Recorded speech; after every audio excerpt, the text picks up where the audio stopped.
함께 나눌 말씀은 사도행전 5장 40절부터 42절까지입니다. 40절부터 42절까지요. 우리 같은 목소리로 함께 읽도록 하겠습니다. 40절부터 42절까지입니다. 시작. 그들이 옮겨 예수의 이름으로 말하는 것을 금하고 놓으니 사도들은 그 이름을 위하여 능력받는 일에 합당한 자로 여기심을 기뻐하면서 공회 앞을 떠나니라. 그들이 날마다 성전에 있든지 집에 있든지 예수는 그리스도라고 가르치기와 전도하기를 그치지 아니하니라. 아멘. 하나님이 우리 인간에게 기본적으로 주시는 은혜가 있습니다. 이것을 가지고 보편적 은혜 혹은 일반적 은총이라 이렇게 말하죠. 즉 누구에게나 주는 은혜입니다. 선한 사람이나 악한 사람이나 예수 믿는 사람이나 예수 안 믿는 사람이나 사람이기에 베푸는 은혜가 있다는 말이죠. 하늘의 찬란한 햇빛이 그러하고요. 맑은 공기도 그렇죠. 우리가 늘 먹고 마시고 쓰는 맑은 물, 이 모든 것은 하나님께서 보편적으로 일반적으로 주시는 은혜에 속합니다. 그런가 하면 믿는 사람에게만 주시는 특별한 은총이 있는데 이것을 가지고 우리는 특별 은혜라 이렇게 말을 합니다. 이 특별한 은혜는 하나님의 아들 되는 것이죠. 하나님의 딸이 되는 것이죠. 하나님의 후사와 상속자가 되는 것을 말합니다. 믿는 사람에게만 주어지는 것이죠. 그런데 그렇게 특별한 은혜를 받은 믿는 사람들이 그것만 받는 것으로 끝을 내면 안 된다는 겁니다.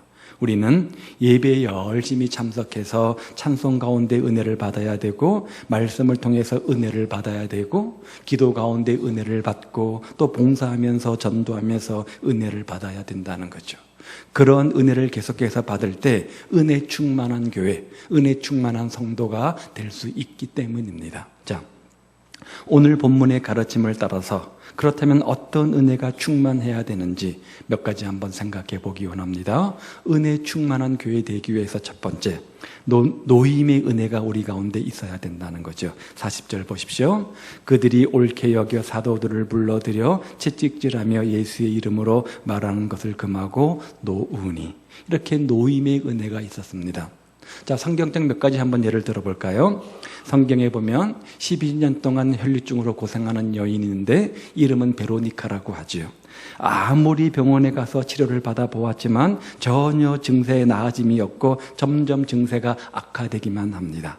가지고 있던 돈은 다 전부 허비해버렸고 생활도 어려워졌습니다.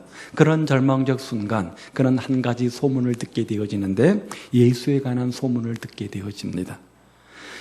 병들었지만 돈이 많았을 때는 별로 귀담아 듣지 않던 소문이었습니다. 그런데 이제는 예수님을 지푸라기라도 짚는 심정으로 찾게 되었고 예수님으로부터 능력이 나타나서 병이 깨끗게 나음의 은혜를 입게 되어지죠. 즉 질병에서 노임받는 노임의 은혜를 입었던 것입니다. 질병의 노임이었습니다.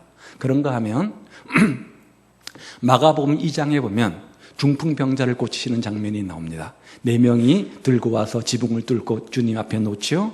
자, 그 중풍병자는 자발적이든 타의적이든 어떤 방법이 중요하지 않습니다. 일단 주 앞에 나왔습니다. 그래서 은혜 받았습니다. 그런데 중풍병으로 누워 있으면 그 중풍병을 향해서 주님께서 병부터 고쳐주셔야 되는데 뭐라고 말씀하셨죠? 내 죄 사함을 받았다. 너의 죄사함을 받았다. 이렇게 선포하시면서 죄의 문제부터 꺼내어 해결해 주셨습니다. 즉 죄의 문제에서 노임을 얻은 것입니다. 한 가지 더 예를 들어보죠. 열왕기 4장에 보면 선지자의 생도의 아내가 나옵니다. 선지자의 생도, 요즘 생으로 말하면 신학교 신학생 정도 되는 것이겠죠. 자, 남편은 젊디 젊어서 죽었습니다. 스라의 어린 아들 2 형제가 있습니다.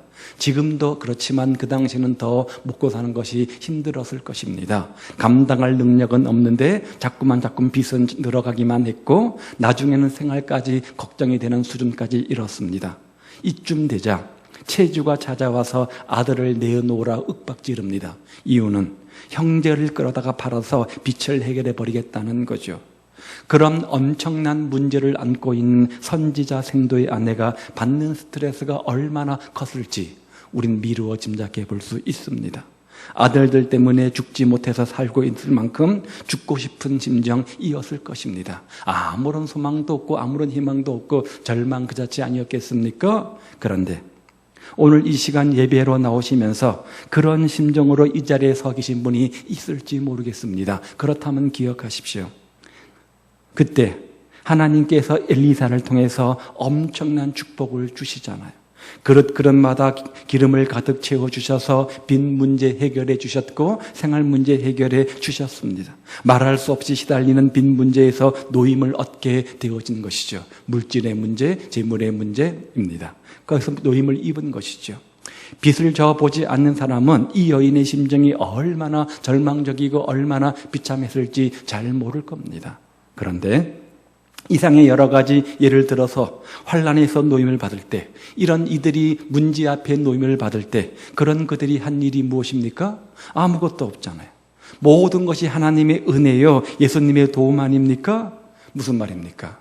오늘 우리에게도 스트레스가 되는 일들이 있습니다. 자신이 감당하기 어려운 일, 생각만 하면 죽고 싶다, 그렇게 절망감을 가져오는 삶의 문제들이 있지 않습니까? 우리를 꽁꽁 묶어재는, 옥매어재는 그런 삶의 문제들이 얼마나 많이 있는지 모릅니다. 그런 문제에서 우리가 어떻게 노임을 입을 수 있느냐? 얽힌 실타리 같은 삶의 문제 앞에서 어떻게 우리가 노임을 입을 수 있느냐? 하나님의 은혜라는 거예요. 하나님의 은혜라요. 그런 그들의 삶의 문제를 하나님께서 일방적으로 은혜 가운데 놓아주신 것처럼 하나님께서 우리에게도 그런 노임의 은혜를 약속해 주고 계시다는 거죠. 그런 은혜를 날마다 경험할 때, 그런 삶의 문제, 질병이나 재물이나 어떤 문제 앞에서 노임의 은혜를 경험할 때 우리는 성령 충만한, 은혜가 충만한 교회가 될 수 있고 성도가 될 수 있는 겁니다. 다시 한번 40절을 보십시오. 그들이 옳게 여겨 사도들을 불러들여 채찍질하며 예수의 이름으로 말하는 것을 금하고 노후니. 자, 이 말씀의 배경을 여러 번 말씀드렸습니다. 예수님이 승천하신 이후에 오순절 다락방에서 성령이 임하게 되어지고 성령 충만받게 되어지자 제자들 비롯한 온 성도들이 뭐 했습니까? 밖에 나가서 열심히 입을 벌려 예수님을 증언했잖아요. 부활한 주님을 증언하지 않았습니까? 얼마나 열심히 전도를 했는지 기독교가 불길같이 일어났습니다. 그런데 그 당시만 해도 유대교 관원들이 모든 권세를 가지고 있었습니다. 그냥 두었다가는 큰일 날 것 같아서 사도들을 없애버려야 되겠다, 저 주동 세력 사도들을 없애야 되겠다, 그렇게 모의를 하지 않았습니까? 그런 다음 붙잡아 옥에 가둡니다. 사내들인 공회가 열렸습니다. 이 사람들을 언제 죽일 것인지, 어떻게 죽일 것인지 의논하기 시작합니다. 이렇게 죽이자, 아니야 저렇게 죽이자, 한참 의논 중에 33절 이하의 말씀에 보면 읽지 않았지만 한 사람이 등장하는데 누굽니까? 가말리엘이라고 하는 사람이 등장합니다. 율법사입니다. 등장해서 이렇게 말하는 거예요. 우리는 저 사람들의 일에 관여하지 말자. 그러면서 쭉 말씀을 읽어보면 두 가지 예를 들어서 그 이유를 설명합니다. 드다라고 하는 사람이 일어났을 때 400명이 똘똘 뭉쳐가지고 세상을 뒤엎을 것처럼 야단했지만 드다가 죽고 나니까 다 흩어지고 말지 않았습니까? 지금은 흔적도 없지 않습니까? 사람들에게서 난 일은 우리가 그것을 건드리지 않아도 이렇게 다 자연스럽게 소멸되어 버리는 겁니다. 드다의 예를 들었습니다. 또요, 누구 예를 들었습니까? 유다라고 하는 사람의 예를 듭니다. 그 사람 역시 일어나서 백성들을 충동했고 난리가 나고 소문이 났지만 유다가 죽고 나니까 지금은 흔적도 없지 않습니까? 마찬가지입니다. 지금은 기독교가 지금 이렇게 불길같이 일어나고 있지만 그 중심 인물 예수 죽지 않았습니까? 사람에게서 났으면 저러다가 없어지겠지요. 건드릴 필요가 뭐 있습니까? 그런데 만일 혹시라도 이 기독교 운동이 정말 하나님이 원하시는 것이라고 한다면 우리는 하나님을 대적하는 꼴이 되는 거니까 우리 건들지 맙시다, 이렇게 제의를 하는 겁니다. 그 말을 듣고 모든 공의원들이 그 말이 옳다고 생각해서 사도들을 불러서 채찍질을 하고 내보낸 거죠. 자, 이 사람들이 누굽니까? 한번 죽이기로 마음먹으면 얼마든지 그 일을 벌일 수 있는 사람입니다. 실제로 이들은 예수님을 죽이기로 모의했고 실제로 예수님을 십자가에 못 박은 사람 아닙니까? 그런데 그런 난감한 일을 당했을 때 거기에서 제자들이 노임을 받았습니다. 해방을 받았습니다. 자유를 얻었습니다. 참 하울행이 생기네요. 저자들이 한 일이 뭐예요? 풀려나기 위해서 돈을 쓴 것도 아니잖아요. 무슨 뒷배경을 가지고 사람 힘을 써가지고 어떤 권력을 써서 나온 것도 아니잖아요. 가말리엘이라고 하는 제자와 가말리엘이라는 사람과 이 제자들과는 일면식도 없는 전혀 모르는 사람입니다. 그런데 그런 사람이 나서서 조리 있게 설명을 하니까 그냥 놓아주자 이렇게 결정을 한 거잖아요. 무엇을 말합니까? 하나님께서 노임의 은혜를 주시기 위해서 누구를 도구로 사용한 겁니까? 가말리엘을 통해서 노임의 은혜를 베풀어 주신 겁니다. 하나님은 이렇게 우리에게 노임의 은혜를 주시기 위해서 때로는 직접적으로 어떤 사람을 사용하시든지 간접적으로 어떤 방법을 쓰시는 건 간에 초자연적인 방법이든 아니면 어떤 방법이든 하나님께서 역사하셔서 이 모든 사항들을 풀어 가신다는 겁니다. 여러분에게 그런 노임의 은혜가 있기를 우리 주님의 이름으로 축복을 드립니다. 오늘 여러분들이 어떤 일을 당하고 있는지 저는 구체적으로 알지를 못합니다. 어떤 물질의 문제에 어떤 꽁꽁 묶여 있는지, 아니면 건강의 문제나 관계의 문제나 어떤 문제 앞에 꽁꽁 묶여 있는지 잘 모르겠지만, 그러나 사람을 통해서 역사하시든 아니면 또 직접 역사하시든 간에 여러분들에게 묶여있는 이 모든 문제가 하나님의 은혜 가운데 놓여지는 노임의 은혜의 축복의 주인공들 다 되시기를 우리 주님의 이름으로 축복을 드립니다. 그런 노임의 은혜를 경험할 때 우리 마음속에 은혜가 기쁨이 충만한 삶이 되는 거고 은혜가 넘치는 교회가 되는 거죠. 두 번째 이유는 비밀은요, 기쁨의 은혜입니다. 사도들은 그 이름을 위하여 능력받는 일에 합당한 자로 여기심을 기뻐하면서 공의 앞을 떠나니라. 생각해 보십시오. 사람에게 기쁨이 없다고 하면 참 삶이 얼마나 피곤합니까? 얼마나 힘들겠어요. 기쁨이 전혀 없다고 생각해 보십시오. 집에 들어가도 기쁨이 없고 무슨 일을 해도 길에 기쁨이 없고 심지어 교회에 나와서 신앙생활해도 전혀 기쁨이 없다면 무슨 의미로 무슨 재미로 이 세상을 살겠습니까? 믿음 생활에 기쁨이 없다면 성경을 아무리 읽어도 기도를 아무리 열심히 해도 큰 의미가 없는 거잖아요. 따라서 우리에게 기쁨이 있어야 된다는 거죠. 그리고 그 기쁨은 어떤 세상이 주는 기쁨이 아니라 하나님이 주시는 기쁨이어야 된다는 겁니다. 참된 어떤 환경과 현실을 뛰어넘는 초월적 기쁨이어야 된다는 거죠. 왜냐하면 세상이 주는 기쁨은 금방 빼앗아갈 수 있기 때문에 그래요. 물론 세상이 주는 기쁨이 있습니다. 달콤합니다. 쾌락적입니다. 유혹적입니다. 돈이 주는 기쁨이 얼마나 큽니까? 친구가 주는 기쁨이 얼마나 큽니까? 세상의 재미, 세상의 여가나 취미생활이 주는 달콤한 쾌락이 얼마나 크고 즐겁습니까? 그러나 없어지면 어떻게 해요? 없어지잖아요. 영원한 것이 아닙니다. 영원한 것은 하나님밖에 없다는 거예요. 하나님만이 주시는 참된 기쁨만이 환경과 조건을 뛰어넘어서 참으로 영원한 것입니다. 우리에게 모든 것을 주신 하나님께서 우리의 기쁨과 재미와 평안을 빼앗아 갈 리가 없습니다. 다시 한번 본문 말씀을 보십시오. 사도들은 그 이름을 위하여 능력받는 일에 합당한 자로 여기심을 기뻐하면서 공의 앞을 떠나니라 이렇게 되어져 있어요. 자, 사도들을 죽이고자 야단했던 공의 의원들이 사도들을 채찍질 해놓고 놓아주었습니다. 노임받고 사도들이 얼마나 기뻐했을지 모릅니다. 그런데 오늘 간만히 본문 말씀을 보니까 사도들이 기뻐했는데 그 기쁨의 이유, 그 기쁨의 근거를 가만히 살펴보니까 노임받아서만이 아니라 또 다른 이유가 있는 것을 보죠. 보십시오. 사도들은 기뻐했대. 뭐 때문이에요? 그 이름을 위해서 능력받는 것 때문에. 그 이름을 위해서 능력받았다? 예수님의 이름 때문에, 예수님을 잘 믿기 때문에 당하는 고통, 고난이 있는데 그것 때문에 기뻐했다 이렇게 말하는 거예요. 예수님 때문에 고난을 당했습니다. 내가 예수 믿는 사람이기 때문에, 내가 사도이기 때문에 당하는 고난이 있는데 그 자체가 그들에게 기쁨의 근거, 기쁨의 이유였다는 거예요. 사도가 아니면 당하지 않을 고난이었습니다. 예수 믿지 않으면, 철저하게 제대로 예수 믿지 않으면 당하지 않는 희생이었습니다. 손해였습니다. 그런데 그렇게 당해놓고 예수님 때문에 예수를 잘 믿어서 당하는 손해가 있고 당하는 희생이 있는데 오히려 그것이 기쁨의 이유다 이렇게 말하고 있는 거예요. 오늘날 우리에게 이 사건은 무엇을 의미합니까? 오늘 우리에게는 예수 믿기 때문에 당하는 고난이 있어야 됩니다. 디모데후서 3장 12절에 보면 무릇 경건하게 살고자 하는 자마다 환난과 핍박이 있다고 성경은 분명히 말합니다. 의를 위하여 핍박받는 자가 복이 있다고 말합니다. 팔복의 마지막이죠. 따라서 누구든지 경건하게, 아니 제대로 이 세상에서 예수를 믿으면 당하는 환난 고난이 있습니다. 누구 때문에? 예수님 때문에. 예수 믿지 않으면, 적당히 예수 믿으면 당하지 않는 고난을 믿음 때문에 당하는 일이 많다는 겁니다. 예를 들어서 주일에 가게 문을 열어놓고 장사를 하면 돈을 벌고 얼마나 좋습니까? 그럼에도 불구하고 예수 믿는 사람들에게는 온전한 주일 성수를 위해서 가게 문을 닫으라 이렇게 말합니다.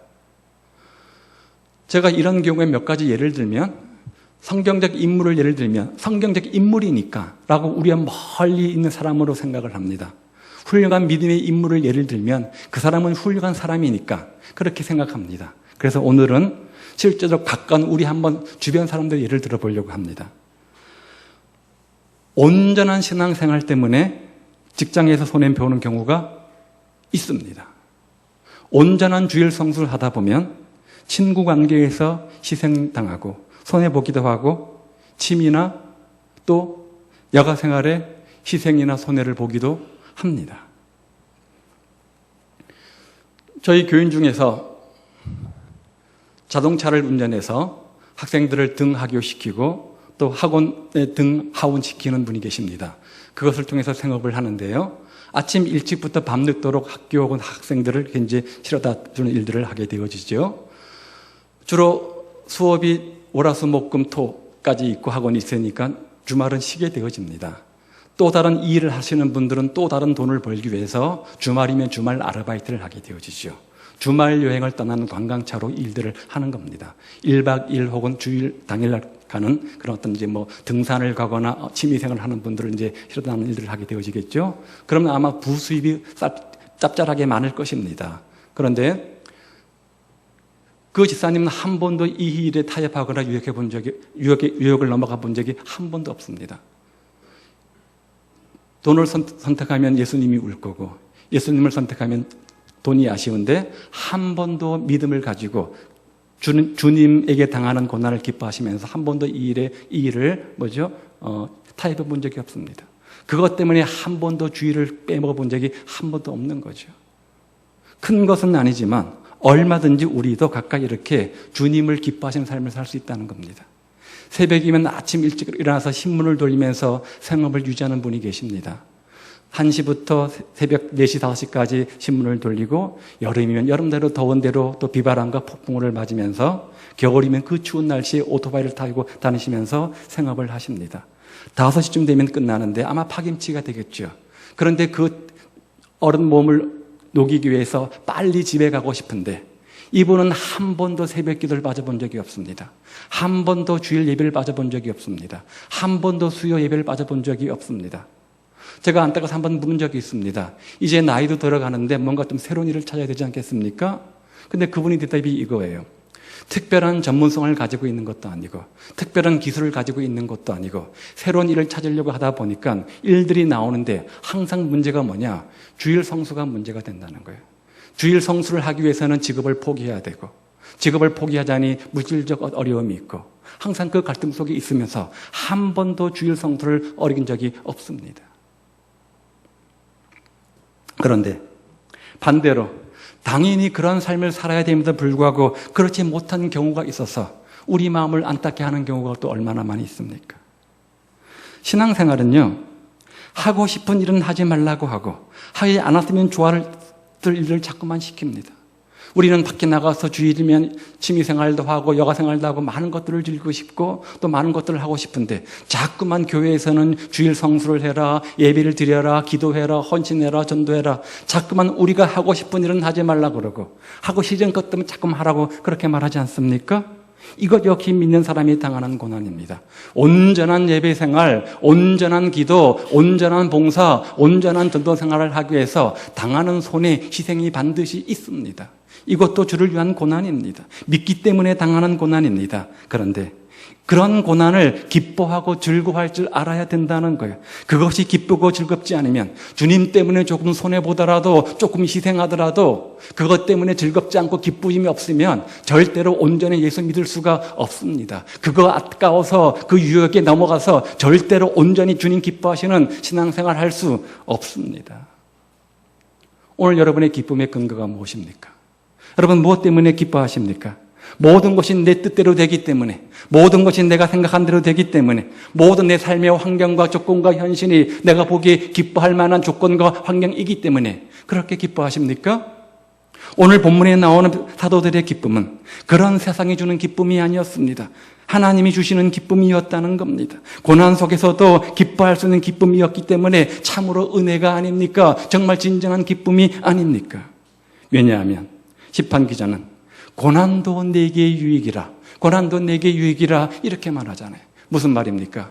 우리가 온전한 신앙인의 주인공 되기 위해서, 온전한 믿음의 사람들 되기 위해서 우리 인격을, 믿음을 주님께서는 성장시켜 나가는데 그냥 되는 것이 아니라 고난의 도구를 쓴다는 거죠. 내 믿음의 인격, 내 신앙의 인격이 한 걸음 성장할 때 주님은 어떤 도구를 쓰시냐? 고난을 사용하신다는 거예요. 그래서 그 고난을 당하는 것이 내게 유익이다 이렇게 고백하죠. 욥을 보십시오. 나의 가는 길을 오직 그가 아시나니 그가 나를 단련하신 후에 내가 뭐라고요? 정금같이 나오리라. 여러분 정금이 어떻게 나와요? 그냥 우연히 뚝딱 나옵니까? 아니잖아요. 금광석을 녹여가지고 찌꺼기를 버리고 불순물을 제거하는 여러 번 재련 과정들을 반복하고 또 반복할 때 나오는 결과물이 정금 아닙니까? 세상에 그 어떤 것도 우연히 되는 것은 없습니다. 고난 없이 되어지는 것은 없습니다. 우리는 주님을 보고 고난까지 기뻐하는 믿음을 가져야 된다는 거죠. 이런 기쁨이 없으면 믿음 생활 온전히 할 수 없습니다. 여러분에게도 그런 기쁨의 은혜가 충만하시기를 우리 주님의 이름으로 축복을 드립니다. 오늘 내가 기뻐하는 이유가 내 환경과 조건이 좋기 때문에 기뻐하는 것이 아니라 그런 것들을 초월해서 예수님 때문에, 주님 때문에 기뻐하는, 예수 믿는 재미와 기쁨이 너무너무 커서 기뻐하는 그런 기쁨의 탄성의 주인공들 다 되시기를 우리 주님의 이름으로 축복을 드립니다. 또 하나 마지막 세 번째는 열심의 은혜가 그들 가운데 있었어요. 그들이 날마다 성전에 있든지 집에 있든지 예수는 그리스도라 가르치기와 전도하기를 쉬지 아니하니라. 자, 쉬지 않는 사람은 부지런한 사람이죠. 부지런한 사람은 열심히 있는 사람입니다. 성공은 이렇게 열심히 노력하는 자들에게 주어지는 결과물 아닙니까? 공부를 해도 열심히 공부해 뭔가 성적이 오르는 거잖아요. 믿음 생활도 마찬가지입니다. 열심히 해야 믿음이 자라는 거죠.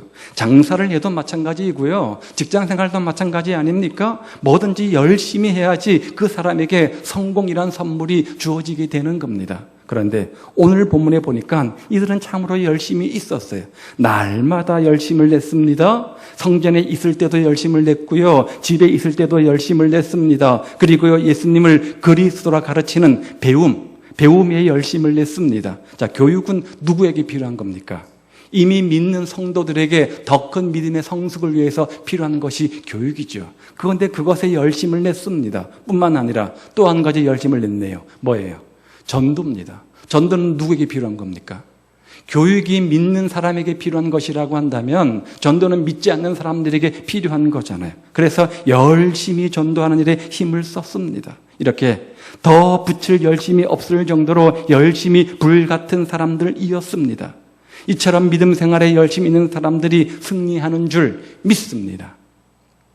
이런 사람은 주일날 예배 빠질까요? 안 빠질까요? 안 빠집니다. 이런 사람들은 예배 시간에 지각할까요? 안 할까요? 안 합니다.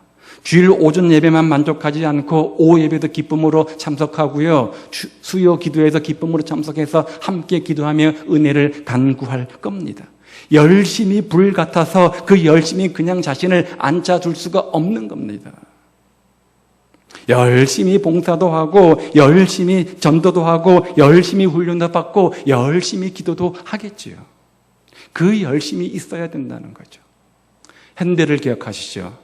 핸델은 유명한 작곡가 아닙니까? 근데 또 한편으로는 유명한 올겐 연주자라고 해요. 핸델이 연주회를 열면 자리가 없어서 난리를 떨 만큼 굉장히 인기 있는 연주가라고 합니다. 연주회가 끝난 다음에 올게를 공부하고 있는 한 젊은 학도가 와서 이렇게 묻습니다. 선생님, 세상에 10손가락과 페달 받는 두 개의 발을 가지고 어떻게 이렇게 아름다운 연주를 해낼 수 있습니까? 거의 신의 경지 수준입니다. 그 비결이 뭡니까? 그러자 이 핸델이 정색하면서 이렇게 대답했다고 해요. 나는 올게를 연주할 때 항상 마음을 다하고 뜻을 다하고 목숨을 다하고 최선을 다해서 죽음을 가하고 내 몸 전체를 던지면서 오늘이 마지막 순간처럼 그렇게 연주하지, 한 번도 손가락만 움직이고 두 다리 페달만 밟아본 적이 없다. 맞지 않습니까? 무엇을 하든지 나에게 맡겨진 일이라고 한다면 내 몸을 던지는 것처럼 마지막 순간인 것처럼 최선을 다할 때 그때 성공하지 하는 거죠. 우리 믿음 생활도 그렇다는 거예요. 손가락만 가지고 하려고 하지 마시고 입만 가지고 하려고 하지 마십시오. 그러면 신앙의 대가가 될 수 없습니다. 여러분 모두 신앙의 대가가 되시기 위해서 정말 열심의 은혜가 충만한 성도들 다 되시기를 바랍니다. 특별히 오늘 말씀처럼 배우는 일과 전도하는 일에 최선을 다해서 열심히 특심되시기를 우리 주님의 이름으로 축복을 드립니다. 그리할 때 우리 안에 은혜가 충만한 성도가 되는 거고, 은혜가 충만한 성도가 모이는 교회는 역시 은혜가 충만한 교회가 되는 거죠. 자, 어떤 교회가 은혜가 충만한 교회입니까? 노임의 은혜가 충만한 교회입니다. 성도들마다 문제가 없을 수 없죠. 여러분, 살아있는 사람이라면 반드시 문제는 있기 마련이잖아요. 그러나 하나님의 도우심과 예수님의 은혜가 있다고 한다면 어떠한 삶의 문제 앞에서도, 어떠한 어려움 앞에서도 노임을 받을 수 있는 노임의 은혜가 우리에게 있음을 기억하십시오. 두 번째는 기쁨의 은혜가 충만한 교회입니다. 하늘이 주시는, 하나님이 주시는 기쁨의 은혜가 있기를 우리 주님의 이름으로 축복을 드립니다. 고난까지라도 기뻐하는 은혜로 충만하시기를 우리 주님의 이름으로 축복을 드립니다. 내가 환경이 좋아서 모든 것이 내 생각대로 잘 풀려서 기뻐하고 감사하는 것은 다 할 수 있는 것이잖아요. 그러나 고난 뒤에 나를 정금같이 나오게 하실 그 주님을 바라보면서 고난은 전화 유복이다, 그렇게 기뻐하시는 기쁨이야말로 진정한 기쁨 아니겠습니까? 세 번째는 열심히 불같은 은혜가 충만해야 됩니다. 열심은 우리를 가만 내버려 두지 않죠. 열심히 뭔가를 하도록 만들고 그 열심히 결과를 가져오게 되어지는데, 특별히 후반기 삶에는 열심히 가르침을 받고 열심히 전도하는 일에 힘쓰시기를 우리 주님의 이름으로 축복을 드립니다. 그래서 내가 먼저 은혜 받아서 내가 먼저 변하면 우리 가정이 변하고 우리 교회 공동체가 변해서 은혜가 충만한 교회가 되는 것이죠. 2015년 후반기 사역을 시작하면서 우리 모두 후반기 동안 은혜가 충만한 성도 다 되시기 바라고 은혜가 충만한 교회 다 되시기를 우리 주님의 이름으로 축복을 드립니다. 자, 그런 마음과 다짐을 가지고 성찬식을 거행합니다. 찬송가 229장 1절과 2절만 부르겠습니다. 229장 1절과 2절입니다.